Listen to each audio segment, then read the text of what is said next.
In this screencast, I will give an overview of my personal leadership plan. My leadership plan stems from topics discussed in the course Serving Through Servant Leadership.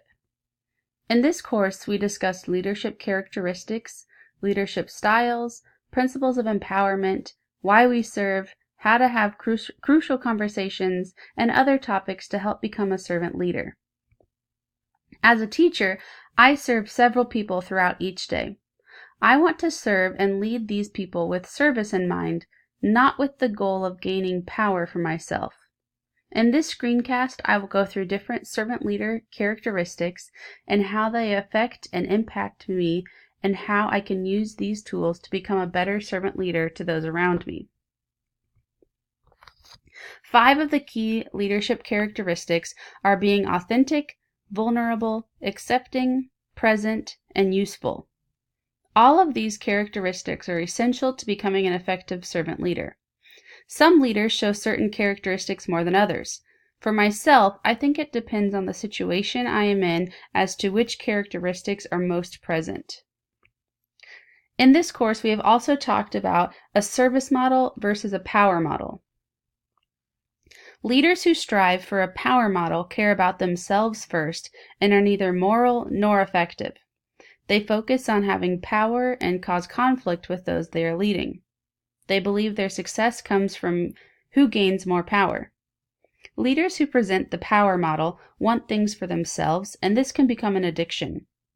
The power they gain is self-justifying. The alternative to this kind of leader is a leader who strives for a service model. In this model, the leader is all about service first. This model is both moral and effective. The leader pays attention to others and questions what the people need.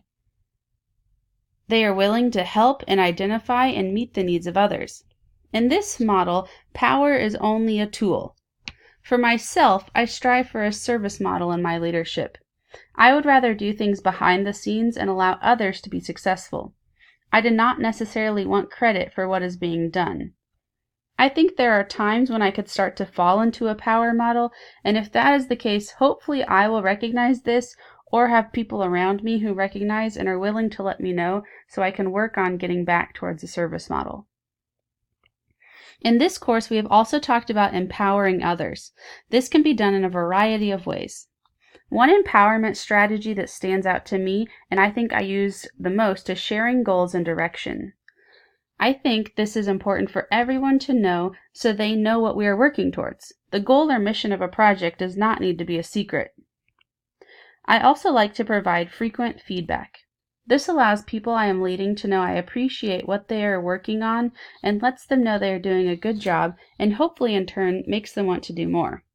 I know for myself, if someone tells me I am doing a good job or I'm on the right track, I am more willing to work on that project. I would also give feedback if I see someone doing something that is not exactly correct. In order to do this effectively, I would need to have a relationship with that person so it can be done out of respect and concern for the common goal. Another principle of empowerment I use is listening to learn and ask questions to provide guidance for whatever project is being worked on. I do not always know all the answers or concerns of the group, and the only way to find out is to ask the people I am leading for suggestions or problems so we can all move forward. The last principle of empowerment that stands out to me is helping others feel rewarded and recognized for empowered behavior. I think this goes along with giving feedback, but is always positive. People who like what they do and feel empowered in what they are doing are more likely to work harder towards a common goal. The way to accomplish this is for me as the leader to support them and recognize them for what they do. Some strengths of servant leadership in my current situation are: I am surrounded by teachers who want to do their best to educate their students. Most teachers are always serving those around them and have a common goal. I can empower other teachers and help build them up. Teachers usually learn better from other teachers through professional development or collaboration on new ideas. As a servant leader, I have the opportunity to lead other teachers in my building and collaborate with them about new technology tools or whatever the topic is. A limitation that I have is my own feeling of needing things to be done a certain way. I can be a bit of a perfectionist at times and like everything the way that I want it. When I am working in a group or leading others, this may not be possible. This is something I need to continue to work on so I can give up some of that control and allow others to take ownership of whatever is being worked on. All of these characteristics and strengths and limitations impact my life with my personal walk with the Lord. 1 Peter 4:10 says, "Each of you has received a gift to use to serve others. Be good servants." I strive to be like Jesus and serve those around me in everything I do. I'm human, so this does not always happen, but it is something I strive for. I try to be authentic like Jesus and work alongside those I'm leading. I try to be accepting like Jesus and lead and serve with everyone, not just people I like or only work for ideas that I like. There are always ways to improve education or share new ideas with others. As long as I am teaching, I will be impacted by this and hopefully always remember to serve like Jesus did and use my gifts to serve those around me and lead them in the process. In my personal reflection over this course, I have discovered that I like to have things done a certain way, and I don't always like to give up control. I think this is something I've always struggled with, but have gotten a little bit better with it over time. In the past, I have also been timid to have conversations with people who have disrespected me or done something wrong because I am not a confrontational person. In this course, I have learned about crucial conversations and realized that sometimes those conversations need to happen in order to continue on towards a common goal. It is possible for me to have those conversations, and I need to remember to go into them when I am not angry and have an open mind about the situation, but still be confident in what I have to say. To continue to develop my leadership skills, I need to allow others to have more control. Everything does not have to be up to my perfect standards, and sometimes people have a better or more effective way of completing tasks if I would just let them do it. I can continue to find ways to empower people so we can all work together as a team. I can also collaborate with others and continue to listen to and learn and ask questions to provide guidance of what to do next. I do not have all the answers, and I need to listen to those around me. From servant leadership in the classroom, I envision students feeling safe, comfortable, and confident and are able to do their very best in learning. Being authentic and vulnerable with my students can help them to feel very comfortable so that when we make mistakes, we can all learn from them. I envision a greater school environment where everyone is working towards a common goal together. Everyone shows positivity and supports each other instead of bringing others down. I envision an environment where parents are connected to the school and their students' learning and encourage and support their students at home. I will demonstrate servant leadership in my building by doing my best to share new tools or ideas I have found to incorporate technology in the classroom. Part of my leadership project is sharing information with 3rd and 4th grade teachers on how to use more technology in their classrooms. I will encourage teachers to try new technology tools with their students and help them when necessary. To show other teachers I am invested in what I am leading them towards, I will continue to find new ways to use technology in my own classroom. I will find time to help other teachers when they ask for help, and I won't make them wait weeks or months for support. I will make assisting them on this journey a priority and let them know they can trust me to stick with what I have to say. I will provide other teachers feedback on new tools I use in my lessons and provide feedback on their lessons if they ask. When I interact with people, I expect them to be open to new ideas and actually try new things. Nothing will get accomplished if they are not willing to try. If we are working on a project together, I expect them to do what they say and hold up their end of the deal. I expect people to have crucial conversations if needed when we are working together. I have witnessed too many situations where a teacher gets mad at another teacher and just stops talking to them or working with them. Obviously, I do not want fights, but I want everyone to be able to work together and work things out with others on the team.